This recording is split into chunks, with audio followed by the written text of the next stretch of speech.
Yo, yo, yo! Shoutout sa inyong lahat. Ito mga master, pag-usapan natin itong sinabi ni SP Chis Escudero na wala na daw saysay kung magkukonvene pa itong impeachment court. Kasi nga, nagdesisyon na itong Supreme Court na unconstitutional itong impeachment case laban kay VP Sara Duterte. Oh my goodness, iyakan to the max na this. Pero bago tayo magsimula, sana huwag nyo munang kalimutan na mag-like at mag-subscribe dito sa ating YouTube channel. Malaking tulong yan mga master. Maraming salamat po. Okay, let's do this. Nabalitain namin ni Senate President Chis Escudero na wala na ring saysay ang pagko-convene ng Senate Impeachment Court. Kasunod nga ng deklarasyon ng Supreme Court na labag sa konstitusyon ang reklamo laban o ang impeachment kay Vice President Sara Duterte. Pero nilinaw ni Escudero na pansarili lang niya itong desisyon. Well, kahit pansarili yan, malaking impact yan. Bilang Senate President at bilang isang tawag nito, isang lawyer o isang abogado, di ba? Malaking impact yan sa mga kasamaan mo. Kasi ikaw na mismo naglabas din ng ganyang statement na ikaw ay sumasang-ayon dito sa Supreme Court. At nakasalalay pa rin sa mayorya ng mga senador. Yan, Corvera, sa balitang yan. Hindi na kailangan mag-convene ng Senado bilang impeachment court para magdesisyon kung ano ang magiging aksyon sa impeachment complaint na nakahain laban kay Vice President Sara Duterte. Ayon kay Senate President Francis Escudero, malinaw ang desisyon ng Korte Suprema na unconstitutional ang Articles of Impeachment laban sa pangalawang Pangulo. Sa simula pa lang anya, wala ng jurisdiksyon ang Senate Impeachment Court dahil sa paglabag ng Kamara sa one-year bar rule sa paghahain ng reklamo. Kung ipipilit nila ang trial, baka humantong ito sa constitutional crisis. Ang posisyon ko ay bilang abogado ay ito. Nagdesisyon ng Korte Suprema, sang-ayon ka man doon o hindi, dapat ito isundin. Kung hindi, magkakaroon tayo ng constitutional crisis at baka tingnan tayo ng mga karatig bansa natin at ibang tao na isang banana republic kung saan sinusunod lamang natin yung mga gusto natin. Pero yung mga hindi sang-ayon dyan sa impeachment, sa desisyon ng Supreme Court patungkol sa impeachment case laban kay VP Sara, mag-isip-isip kayong mabuti. 'Di ba? Mag-isip-isip kayong mabuti. Unang-una, ang tinalakay naman doon is patungkol sa batas. 'Di ba? Iyon yung pinagdesisyonan ng Supreme Court. Hindi nila pinapakailaman kung ano yung proseso. 'Di ba? Kung ano yung ginagawa ng Kongreso. Yung kasi yung pinaglalaban nila. It's all about sa batas. 'Di ba? It's all about sa batas. Kung ano yung ginawa ng Kongreso na labag sa batas, doon sila madadali. 'Di ba? Yun na lang kasi yung pag-isipan nyo, ano bang maling ginawa ng Kongreso, ng House of Representatives, bago kayo umiyak. Kung meron silang nilabag, di ba, sa batas, edi mali. Ganun lang yung kadali. Di ba? At least ngayon, may bagong ruling kasi magiging batas ito Once na mayroong decision ng isang Supreme Court, nagiging batas yan, nagiging batayan yan. So ngayon, may bagong ruling. O bawi kayo next year. Pwede naman sa 2026. Di ba? 2026. Pwede yun. Kaso nga lang, walang confidential funds itong si VP Sara. Ngayon. So anong ibabala nyo? Takmao Dinali sila ni VP Sara. O sige. Dinadali nyo sa confidential na yan. Walang confidential ng OBP. Iyak. Nilinaw ni Escudero na sariling pasya niya ito at depende pa rin ang desisyon sa mayorya ng mga senador kung kailangan mag-convene ang impeachment court o hindi. Ang sinasabi ng Korte Suprema sa desisyon nila ngayon ay unconstitutional yung Articles of Impeachment. Kaya walang jurisdiction yung Senado. Tama, tama. At pag sumumpa yung mga bagong halal na senador, they will swear to do impartial justice during trial. Wala na nga jurisdiction eh. Sa tingin ko, mas safe na Senado ang magpapasya kaugnay nito, imbis na impeachment court, dahil baka matingnan pa na paglabag ang pag-convene ng impeachment court matapos ang naging desisyon ng Korte Suprema. June 10 na mag-convene ang Senado bilang impeachment court, pero nagdesisyon silang ibalik ang reklamo sa Kamara dahil sa isyu ng 1-year ban sa paghahain ng reklamo. Pumalag naman si Escudero sa mga batikos bakit hindi agad sinimulan ang paglilitis noong Pebrero. Kawawa naman si Erich, no? Hindi man lang nakapagsuot ng toga. Di ba hindi siya pumirma doon sa impeachment? Kasi sabi niya magiging senador naman ako eh. Di ba? Sabi niya, di ba? Doon na lang sa Senado. Ang kaso, hindi ka naman pala makakapag-try ng impeachment. Malas talaga pag Amerikano.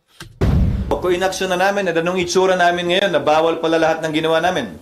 Paano kung nag-convict ang Senado? Bawal naman pala lahat dahil nilabag naman pala yung Bill of Rights at right to due process ng nasasakdal. Tama. So babalik ta rin ko, Sally. Baka naman kaya minamadali ito noong mga panahon yun ng iba? Ay dahil alam nilang may problema o maaaring magka-problema, rason para madali ng kamay namin. We exercise... Good point! Di ba?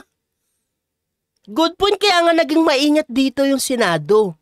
Di ba? O ngayon, sa mga galit kung bakit na-delay itong impeachment. Kasi pinag-aaralan yan mga tanga. Hindi kagaya nyo, utak nyo, gusto, ganto agad kasi hindi nyo pinag-iisipang mabuti. O paano nga kung nangyari? Di ba? Nangyari.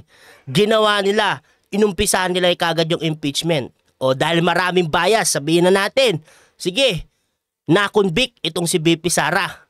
O, tapos biglang naglabas ng desisyon itong Supreme Court na unconstitutional itong impeachment case laban kay BP Sara. So ano ngayon? Ang mangyayari, lahat ng sisi mababato sa Senado. Kaya dapat relax lang kayo. Relax lang kayo. Putik yan. Dinadaan yan sa tamang proseso. Hindi basta-basta dapat magdesisyon sa isang napaka-komplikadong bagay. Hindi simple ang impeachment case. Pag-isipang mabuti, 'di ba? Lalo-lalo na kung meron namang nakahain pa sa Supreme Court. Yan yung kataas-taasan natin. Once na nag-decide yan at ganito ang sinabi, finish na. 'Di ba? At dapat respetuhin. An abundance of care when it came to that, not wanting to violate any constitutional provision, and juxtapose that to what the House did. Sa tingin ko, hindi pwedeng pulaan yung pagiging maingat ng Senado, lalo na sa nakita niyong desisyon ng Korte Suprema kung saan yung pagmamadali ang pinulaan ng Korte Suprema at sinabi ngang mali at nilabag ang karapatan sa due process ng nasasakdal. Kanina nagpatawag na ng all-member caucus ang Senado at napagkasunduan na talakayin ang naging desisyon ng Korte Suprema sa issue sa August 6. Actually, ako nag-suggest ng August 6 eh. Pero... Hindi talaga nagpapatalo itong si itong si Tito. Oh, hindi ka naging SP, paano ba yan? Walang bumuto, butik yan. Mayorya ba siya? Doon ba siya naging Meron nagsasuggest na ngayon na. Pag-aaralan pa ng iba eh. Tama naman, pag-aaralan nyo mabuti. 'Di ba? Pero sa tingin ko sa mga abogado dyan, ng mga senador, ang magiging pasya talaga nila dito, syempre kung yung desisyon ng Supreme Court. Syempre bilang abogado, karamihan dyan sang-ayon sila, 'di ba? Nagsasuggest na August 11 kung mag-file ng MR ang House.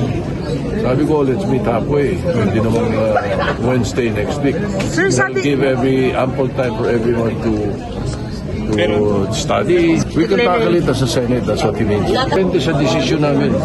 Depende sa desisyon sa August 6. Yan, magkakalaman yan sa desisyon, no? Pero nga, sinabi na nga ni SP Chief Escudero na magkakaroon ng crisis kung ipipilit pa rin ng Senado na i-convene o mag-convene pa rin sa impeachment case laban kay VP Sara Duterte. Kasi Supreme Court na nga nagsabi, unconstitutional. So, ibig sabihin na sa umpisa pa lang, wala na kayong jurisdiction dyan. Di ba? Ganun kasimple yun. Ganun lang kasimple yun. Pero bakit pipilitin yung i-convene? Di ba? Nonsense. Anong point? Wala lang. Gusto ata magsuot ng toga ni Soto. Hindi pa naman natin alam kung mag-yes siya, no? Pero, sa tingin ko, ang mga mag-yes dyan na ituloy itong impeachment, yung si Hontiveros, sigurado yan. Di ba? Number 1 yan, no? O baka itong si Erwin. Alam nyo naman, si Erwin, bata-bata ni Baby M yan. Tropa ni Baby M. At saka itong dalawang dilawan. O baka yan. 'Di ba? Pero karamihan siguro, lalo na yung mga abogado, hindi na yan.